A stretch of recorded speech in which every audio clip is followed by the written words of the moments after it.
dalam mazhab Imam Syafi'i, kalau orang itu tidak sholat, dipanggil,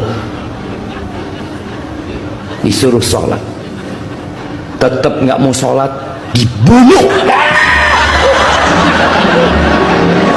Tapi tidak murtad, ya, tapi dia dibunuh. Nggak ada gunanya dia hidup. Kematian lebih baik buat dia. Tidak nambah umur dan nambah dosa. Itu dalam madhab Syafi'i dan madhab Maliki. Jadi dia jadi Tuhan dong Pak Heri, bisa cabut nyawa orang. Makanya Pak, bumi itu datar. Waduh, dia ngomong membunuh sampai saya terheri-heri. Mr. Bean-nya sampai ketakutan. Sampai ketakutan. Ngumpat di bawah Abraham. meja.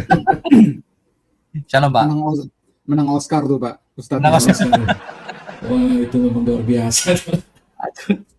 Ya, Saya silakan, Pak. mau nyumbang sedikit aja nih tadi nanggapin Pak Ikim. Ya, silakan Pak. Silakan. Ya. Kalau boleh Pak, tolong dinaikkan Pak. Enggak boleh, gimana?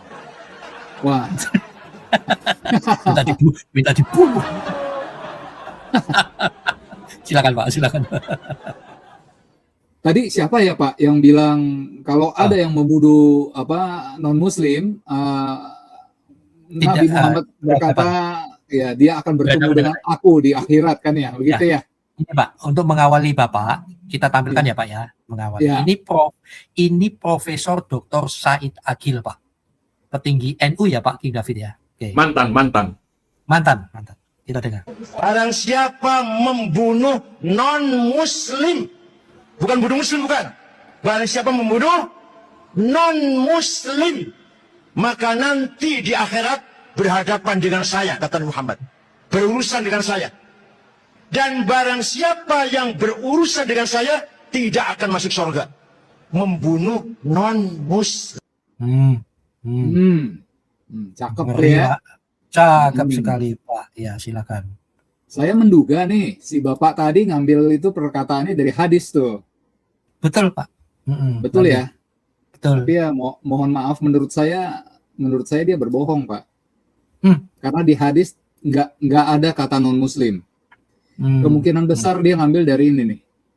Abu Daud 3052. Waspadalah jika seseorang menzalimi orang yang sedang berkontrak. Oh, iya, betul. Berkontrak apa? Itu yang tadi Pak Ikim paparkan. Jizya di segalanya.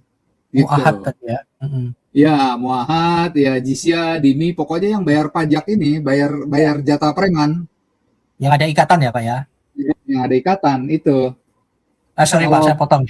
Sorry Pak, ini hanya logical fallacy saya ya. Jadi gini, ini kan hanya siapa yang membunuh berhadapan dengan saya. Kenapa? Kau mempermalukan saya. Ini yang ada kontrak bisnis dengan saya, kok kamu bunuh? Habis dong. Kan gitu ya. Iya. Ini kalau misalnya ada teman-teman sahabat muslim yang nonton, dicari aja hadisnya, bahasa Arabnya taruh aja di Google Translate. Nggak ada kata-kata non-muslim. Adanya ini orang yang sedang berkontrak, ya ini yang sedang dalam perjanjian. Gitu. Nah, kalau boleh nanggapin Pak Kim lagi, nah ini nih yang muahid tadi nih. Barang siapa membunuh seorang muahid, kan dalam kurung orang yang diberi jaminan perlindungan oleh kaum muslimin. Dalam artian kan ada perjanjian dan segala macam itu bayar jizya kan. Gitu. Ini jadi nggak berlaku nih buat non muslim yang hidup bebas. Universal ya, universal ya. Ini kan tadi Pak King juga nanyain, emang surga ada aromanya ya? Maka dia tidak akan mencium aroma surga gitu, dijanjiinnya begitu tuh. Nah, kalau kita cari hadis-hadis lain yang berkaitan dengan non-muslim, ini mereka ini betapa rasisnya gitu loh terhadap non-muslim. Ini ada dari Sahih Muslim nih, 1614. Seorang non-muslim tidak berhak mewarisi harta dari seorang muslim. Demikian juga sebaliknya. Jadi di keluarga nggak boleh campur nih. Kalau misalnya kebetulan orang tua kita muslim, wah kita non-muslim, kita nggak akan dapat warisan. Demikian juga sebaliknya. Kalau kita muslim, anak kita non-muslim, kita tidak punya kewajiban ngasih warisan. Tuh. Ini Nabi sendiri loh yang bersabda ya, nih Rasulullah bersabda. Tuh. Lalu ini juga nih sama nih tentang non-muslim. Ada di Sahih Muslim 2060a. Rasulullah bersabda, orang non-muslim kalau makan tuh dengan 7 usus. Kalau orang muslim makan dengan 1 usus. Artinya semua orang non-muslim kalau makan itu serakah. Tuh. Kan? Nggak ada nih toleransi dengan non-muslim kalau menurut saya. Ini dari hadis-hadis ini. Di Quran pun ada kontradiksi nih. Jadi awalnya kita buka surat apa ya ini? Ali Imran. Mulai dari ayat 19 nih ya. Ini kan terkenal sekali nih ayat 19. Sesungguhnya agama di sisi Allah ialah Islam. Dan seterusnya kita nggak perlu baca. Ini jadi merujuk kepada Nabi Muhammad kan. Nabi Muhammad harus bertanya kepada orang-orang gitu ya, yang telah diberi kitab dan kepada orang-orang buta huruf. Sudahkah kamu masuk Islam? Jika mereka masuk Islam, berarti mereka telah mendapat petunjuk. Tapi jika mereka berpaling, maksudnya tidak masuk Islam, nah kewajiban Muhammad hanyalah menyampaikan, ya jelas ya, cuma cukup menyampaikan gitu di Al-Imran. Tapi kenapa di An-Nisa ayat 89, apabila mereka berpaling, maka tawanlah mereka dan bunuhlah mereka dimanapun mereka kamu temukan. Ayo lo. Astagfirullah. Nah lo, gimana nih? Oh, astagfirullah, ada jin. Jadi Iya. Pak, tadi benar ya yang kita baca Pak King David baca tadi, hukum mereka itu bukan karena kamu manusia atau bukan, tapi berdasarkan kepentingan mereka. Ya, kepentingan politik. Ya, betul. Lanjut Pak. Gitu. Nah ini tambah lagi juga yang lain sama nih. Ini di At-Taubah 73. Wahai Nabi, berjihadlah untuk melawan orang-orang kafir dan orang-orang munafik dan bersikap keraslah terhadap mereka. Tempat mereka adalah neraka jahanam. Tuh. Padahal tadi perintah awalnya cuma cukup menyampaikan kan. Nah, ini udah mulai mengutuk nih, membunuh. Surat Muhammad ayat 4. Maka apabila kamu bertemu dengan orang-orang kafir, pukullah batang leher mereka. Tuh. Nah, ini yang tadi Pak King singgung nih, di medan perang dalam kurung, Pak. Nggak ada, makanya saya coret.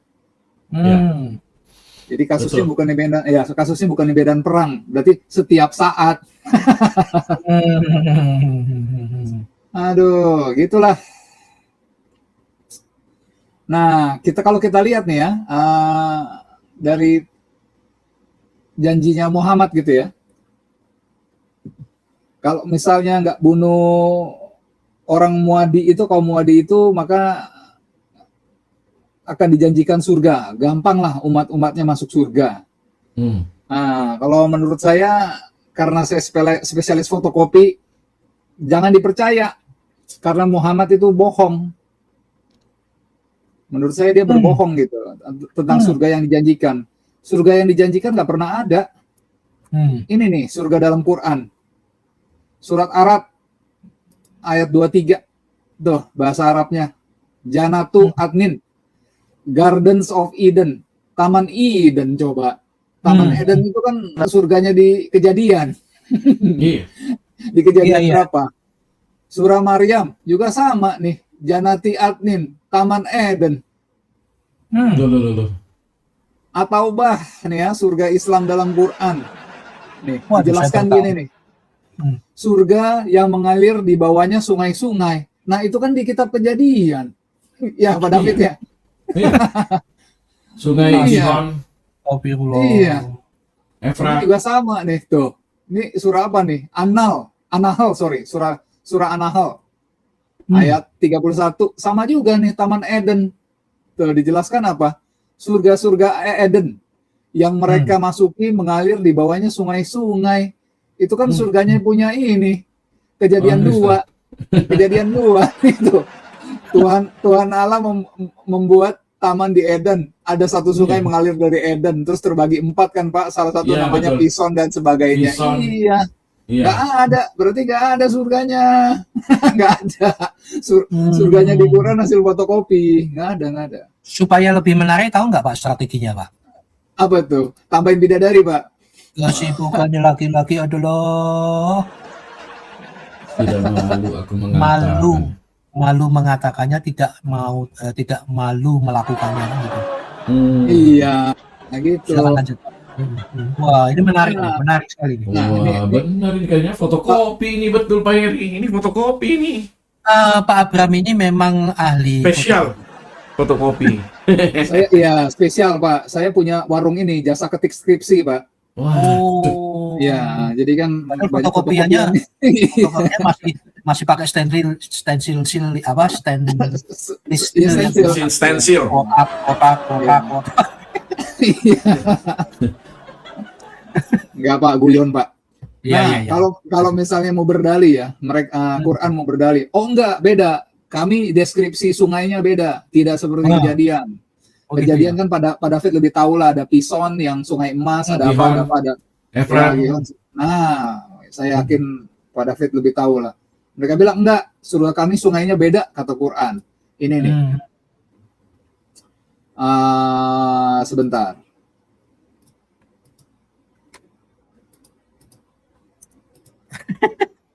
Kalau aku Islam tuh malu sekali loh Pak, malu sekali. Malu nih. Nah, ini jelas nih ditulis nih. Mereka itu yang memperoleh surga Eden, mengalir di bawahnya sungai-sungai, mereka diberi hiasan gelang emas. Nah, itu kan fotokopi juga, Pison kan emas kan Pak ya? Iya. Tuh, Hmm. tuh kan, Pison mengalir ini ya kan, Pison yang mengalir tempat emas ada tuh. Iya. Udah. Nggak bisa lari. Nah, kalau kita mau kembali ke ayat ini, yang tadi nih, ketika orang kafir dijanjikan, maksudnya ya, kita anggaplah ya, kita rendah diri, kita inilah semua orang-orang kafir. Berarti tempat kita adalah neraka jahanam kan? Kata Quran kan ya. Astagfirullah. Ya ini kan Pak, ini ditulis nih. Wahai Nabi, berjihadlah melawan orang-orang kafir dan orang-orang munafik dan bersikap keraslah terhadap mereka. Tempat mereka adalah neraka jahanam. Tuh. Apakah kita perlu takut, Pak? Tidak perlu takut, Pak. Karena Malah neraka tertawa jahanam. Pak. Malah tertawa ya. Malah Betul, tertawa Pak. ya. Ya, Lanjut aja. karena neraka jahanamnya juga hasil fotokopi, Pak. Aduh. Ini ya, di Ali Imran ya, ayat 12 ya. Ini kan sama, katakanlah Muhammad kepada orang kafir, kamu akan dikalahkan dan digiring ke neraka jahanam. Ini ya, jahanama nih, bahasa Arabnya, jahanama. Fotokopi dari mana? Dari Talmud Yahudi. Ini source-nya ya. Sabat 33b. Penghakiman orang jahat di Gehenna berlangsung selama 12 bulan. Oh, dari situ tuh jahanam. Sebenarnya memang nggak langsung mirip. Gehenna ini diambil dari lembah Gehinom. Ada kamusnya nih di Sefaria. Jahanam, Gehinom. Gehinom ini dianggap sebagai neraka Yahudi menurut literatur rabbinik. Nah, itu mengacu pada lembah Ben Hinom di sana. Gitu, Pak. Jadi kita nggak perlu takut. Mereka nggak ada surga, mereka nggak ada neraka, karena semua produk fotokopi. Begitu, Pak Ikim. Wah. Berarti tadi 4 sungai itu yang Pison, Gihon, Tigris, dan Efrat itu diubah namanya jadi sungai susu, sungai madu, sungai kamar, sama sungai air putih ya? Betul, Pak. Wah, tukang rubah-rubah ya. Di bawah setiap surga di Firdaus, mengalir 4 sungai utama yang menjadi milik penghuninya. Sungai-sungai tersebut terdiri dari sungai air yang tidak berubah rasa dan baunya, sungai madu yang murni, sungai susli yang tidak berubah rasanya, serta sungai khamar yang lezat bagi peminumnya. Adapun mengenai mata air, setiap surga memiliki 2 mata air yang memancar, dan 2 mata air yang mengalir. Selain itu, terdapat mata air umum bagi seluruh penghuni surga seperti mata air salsabil dan mata air tasnim. Mata air Tasnim adalah yang paling utama karena bersumber dari tempat tertinggi di surga dan memancar dari bawah arsy. Sementara itu, sungai yang paling mulia kedudukannya adalah Al-Kausar, yaitu sungai khusus milik Nabi Muhammad SAW yang airnya mengalir ke telaga beliau pada hari kiamat dan mengalir dari bawah Wasilah dan Fadirah, sebuah kedudukan tertinggi di surga. Tukang rubah-rubah ya. Bukan tukang berubah, Pak. Itu juga nyontek, Pak. Nyontek. Fotokopi lagi, aduh. Fotokopi lagi, iya. Aduh, gimana ini? Rajin bolak-balik fotokopi si Olonya. Waduh.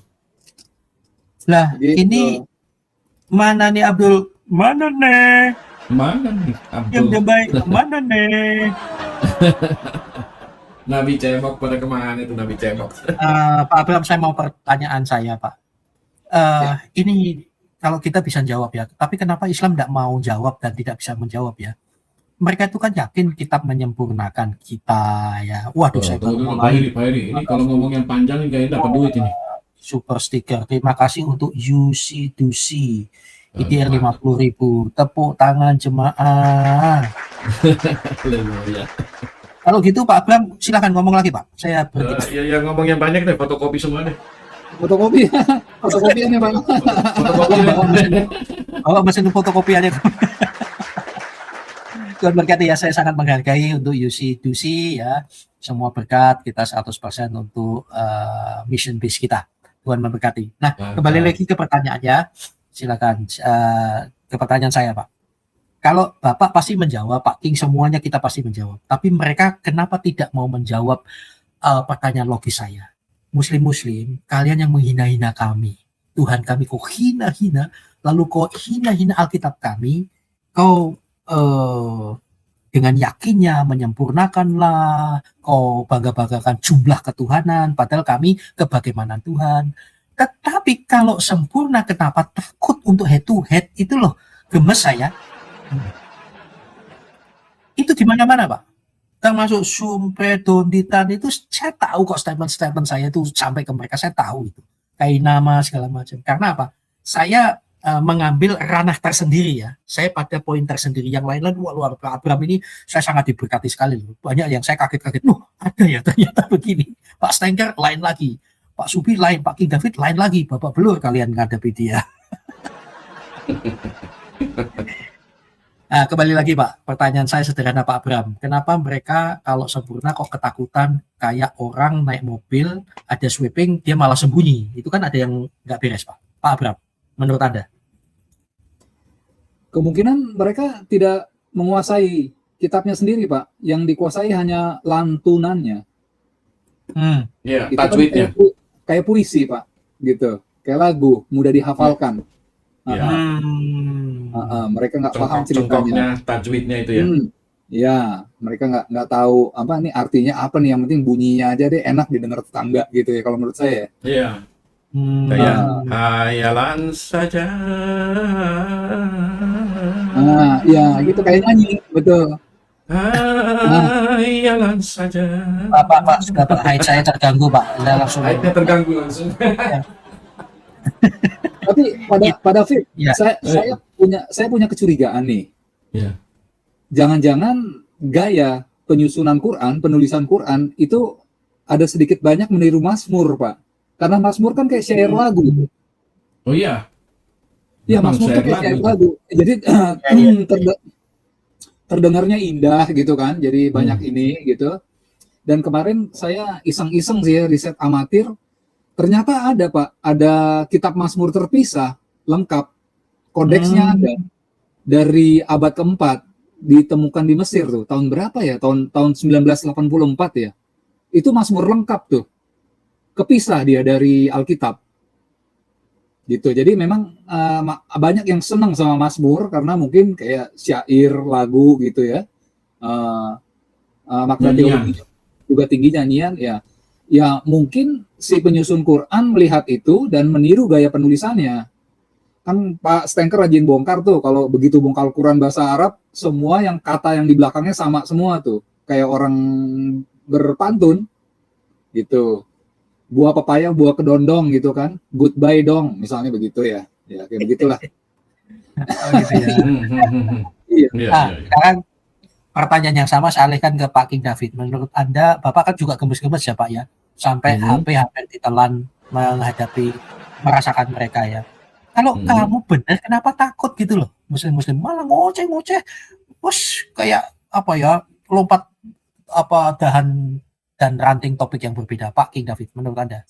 Sekarang ini, Pak, mereka ini, para muslim-muslim itu, Islam ini, mereka itu lebih pintar dari Allah dan Nabinya. Waduh. Iya. Kalah Nabinya sama Allahnya dari Islam para polemikus muslim ini. Mereka bisa menjawab satu dalil dengan congornya mereka sendiri. Mereka berputar-putar sendiri. Itu yang saya heran, Pak. Yang tidak tertulis, sepertinya ada tertulis. Kalau ditanya, wah, mereka lebih pintar, Pak, dari dalilnya sendiri. Ketika ditanya misalnya gini, di mana di Quran itu ada tertulis tentang ayat sunat, dalil sunat? Oh, ada. Ada, saya bisa tunjukkan. Udah kan? Di mana? Di mana? Nah, ada di Mila Ibrahim. Loh, mana Mila Ibrahim kitabnya? Nggak bisa ditunjukin. Dia bilang, ini ayatnya katanya. Langsung bukanya di Perjanjian Lama. Langsung buka Perjanjian Lama. Iya Pak, karena karena Ibrahimnya pun hasil fotokopi Pak. Makanya. Iya beneran Pak, Ibrahimnya hasil fotokopi dari Talmud. Itu. Bukan Pak, ini tadi saya nggak apa-apa, tolong Pak Ikin, tadi saya ada yang ketinggalan. Nah, lanjut aja. Nih sebentar, ini kita bahas surga dulu ya. Ya. Ini tadi Pak King nyinggung kan masalah surga mereka ini ya. Ya. Ada sungai-sungai, ada isinya air, susu, Ya. kamar atau anggur, dan sungai madu ya. Itu ya. Memang beda nih sama Pison dan kawan-kawan tadi loh ya. Ya. Gihon, Efrat, Tigris dan Efrat itu ya beda ya. Beda. Memang beda karena mereka nyonteknya nggak dari Bible, nggak dari Perjanjian Lama. Tapi mereka nyonteknya dari sini nih. Dari mana tuh? Dari Kitab- fotokopi lagi. Kitab Enok. Enok. 2 Enok 8. Ini nggak di kanon Pak, nggak di kanon. Source-nya ada di sini ya. Ini udah bisa Ini kitab diakses terus bisa. apokrif ini. Ya apokrif. Bisa ditranslate. Di Kitab Enok sungainya juga ada 4. Cuma bedanya 1 madu, susu, anggur, dan minyak. Bedanya itu aja. Minyak buat apa minyak? Minyak goreng. Nggak tahu si Enok tuh kenapa nih. Ini kan apokrif Pak. Oh, saya ingat itu waktu Ustadz siapa namanya Ustadz Dani yang ompong itu yang dari Kalimantan Barat. Waktu saya tanya dia bilang di surganya Muslim itu hebat. Mau apa saja seketika langsung ada. Kalau gitu mau motor RX King ada. Bensinnya di mana? Nah ini mungkin bensinnya minyak ini. Waduh. Aduh repot. Lalu Quran juga bilang di surganya ada banyak segala macam buah-buahan. Nah, di Kitab Enok juga nih. Ada ya? Setiap pohon berbuah lebat dan setiap tempat diberkati. Ya, dari situ tuh. Wow. Fotokopinya. Kebongkar Iya. lagi nih. Iya. Waduh, kebongkar ini Pak Heri fotokopinya. Iya, Waduh. banyak banget. Kenapa? Ya urat sarafnya nggak sanggup nahan begitu beban begitu berat. Dengan teknologi, ya. Ya Pak King David. Bapak ngomong saya kasih waktu 3 hari 2 malam ya Pak. Ini ada. Enggak, saya pulang aja Pak. Saya tidur aja Pak. Ada super stiker lagi dari Ibet. Puji Iya, Tuhan, haleluya.